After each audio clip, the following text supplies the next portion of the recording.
This little device includes a functioning keypad, camera, and LCD screen. The motors also turn, but they're driven by an Arduino, and it's surprisingly difficult to get Arduino and Raspberry Pi to play nice with each other.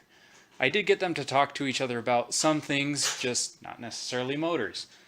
They seem to get along well when it includes LEDs and sensors and such, but steppers are another thing. Anyway, we'll show you what works. Let's take a picture.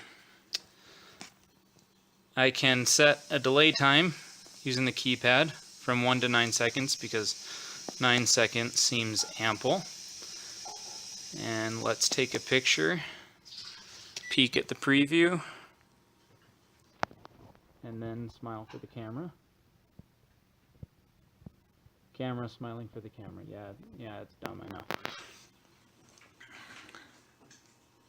As you can see, I have two terminals open because all the image processing is done in OpenCV, and my LCD screen doesn't like OpenCV, but I need it to turn this thing into a binary image.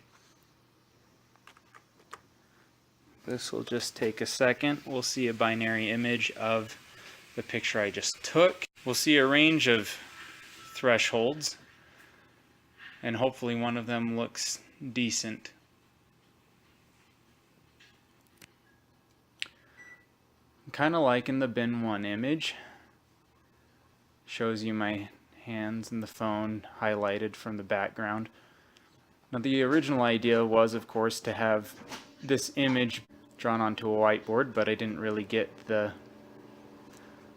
Raspberry Pi and Arduino to talk to each other, so obviously the whiteboard thing didn't happen. Anyways, got the picture. It's binary.